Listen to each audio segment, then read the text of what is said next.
معروف جرمن ماہر آثار قدیمہ ویرنر کیلر کے مطابق وادی سدیم بشمول سدوم اور گمورہ اس علاقے میں پھیلی ہوئی گہری کھائی کے ساتھ پاتال میں دھسا دی گئی تھی۔ ان کی تباہی ایک بڑے زلزلے کے نتیجے میں واقع ہوئی تھی۔ اس زلزلے کے ساتھ دھماکہ، بجلی، قدرتی گیس اور آتش زدگی بھی اس تباہی میں شامل تھے۔ حضرت لوط علیہ السلام کی جھیل، جسے بحیرہ مردار بھی کہا جاتا ہے، زلزلوں کے اس انتہائی حساس حصے پہ واقع ہے۔ بحیرہ مردار کی تہ قشر ارض کی گہرائیوں میں واقع ہے۔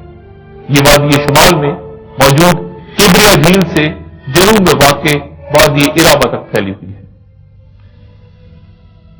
جیسا کہ قرآن شریف میں کہا گیا کہ ہم نے ان پر پختہ مٹی کے تہ در تہ کنکر برسائے، اس سے مراد غالباً یہ ہے کہ اس موقع پر آتش فشانی دھماکہ ہوا اور اس سے جو پتھر اور کنکر نکلے وہ گویا پختہ حالت میں تھے۔ اس ساری کھدائی کی تہ میں خوابیدہ آتش فشاں سے بے شمار مواد نکلا۔ لبنان کے قریب اردن کی بالائی وادی میں اب بھی ختم شدہ آتش فشاں کے بلند و بالا جہانے موجود ہیں اور چونے کے پتھر والی زمین پر لاوا اور دوسرے مواد کی تہیں جمی ہیں۔ لوط علیہ السلام کی یہ جھیل بحیرہ روم سے 400 میٹر نیچے ہے اور اس کی گہرائی چونکہ 400 میٹر ہے، اس طرح اس کی تہ بحیرہ روم کی تہ سے 800 میٹر نیچے ہوئی۔ لوط علیہ السلام کی جھیل کی دوسری نمایاں خصوصیت اس کے پانی میں نمک کا زیادہ مقدار میں پایا جانا ہے، جس کے باعث کوئی بھی زندہ جاندار مثلا مچھلی یا کائی وغیرہ اس جھیل میں زندہ نہیں رہ سکتے، اور اس لیے اسے بحیرہ مردار یا ڈیڈ سی کے نام سے پکارا جاتا ہے۔ تحقیقات بتاتی ہیں کہ قوم لوط علیہ السلام کو تباہ کرنے والا یہ زلزلہ زمین کے 190 کلومیٹر کے فاصلے تک پھٹنے سے پیش آیا، جس سے دریائے شیری کی تہ وجود میں آئی۔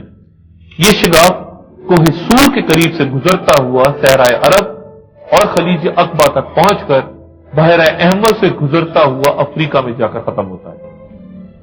نیشنل جیوگرافک کا اس منظر پہ یہ تبصرہ ہے: سدوم کی بے آب و گیاہ اور ویران چوٹی بحیرہ مردار سے اوپر بلند ہوتی ہے۔ سدوم اور گمورہ کے تباہ شدہ شہروں کو کسی نے بھی نہیں دیکھا، لیکن وہ انہی چٹانوں کے پار سدیم کی وادی میں واقع تھے۔ شاید کسی بڑے زلزلے کے نتیجے میں وہ شہر بحیرہ مردار کے سیلاب کی نظر ہو گئے۔ سلطنت روم کا شہر پومپائی بھی اسی طرح کی بدفعلیوں کا شکار تھا۔ ان کا انجام بھی قوم لوط علیہ السلام جیسا ہوا اور اس شہر کی تباہی بھی ایک آتش فشاں ویسوویس کے پھٹنے سے واقع ہوئی۔ ویسوویس آتش فشاں کو اٹلی خصوصاً نیپلز کی علامت قرار دیا جاتا ہے۔ گزشتہ 2000 برسوں سے خاموش ہونے کے باوجود اسے ڈرانے والے کی پہاڑی کہا جاتا ہے، کیونکہ 2000 برس پہلے یہاں سے نکلنے والے لاوے اور آگ نے اس شہر کے مکینوں کو اپنے لپیٹ میں لے لیا۔ یہ تباہی اتنی شدید اور اچانک تھی کہ عین دن کے وقت زندگی اس کی لپیٹ میں آ گئی، اور آج بھی اس کے آثار اسی طرح موجود ہیں جیسا کہ 2000 سال پہلے موجود تھے۔ ایسا لگتا ہے کہ وقت کے دھارے کو منجمد کر دیا گیا۔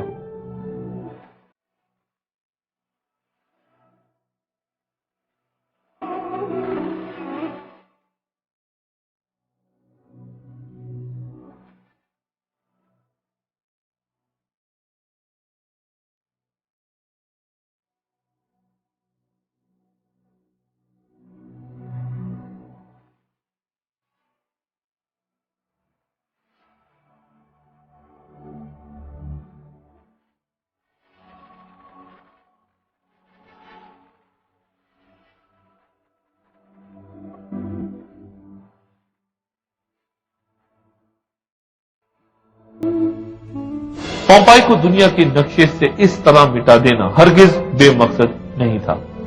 تاریخ بتاتی ہے کہ یہ شہر بھی گناہوں اور بدکاریوں کا مرکز تھا۔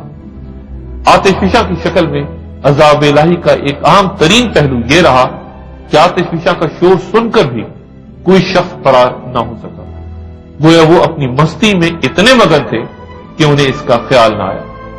ایک خاندان جو کھانا کھا رہا تھا اسی حالت میں پتھر بن گیا۔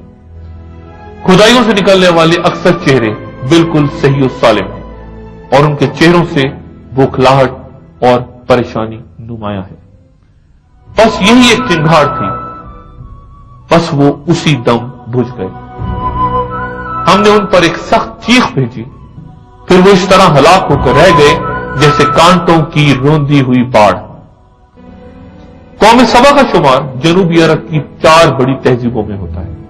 ان لوگوں کا دور 1000 سال قبل مسیح سے لے کے 550 عیسوی تک ہے. تاریخ میں یہ ایک مہذب قوم کہلاتی ہے. ان لوگوں کے فن تعمیر کا ایک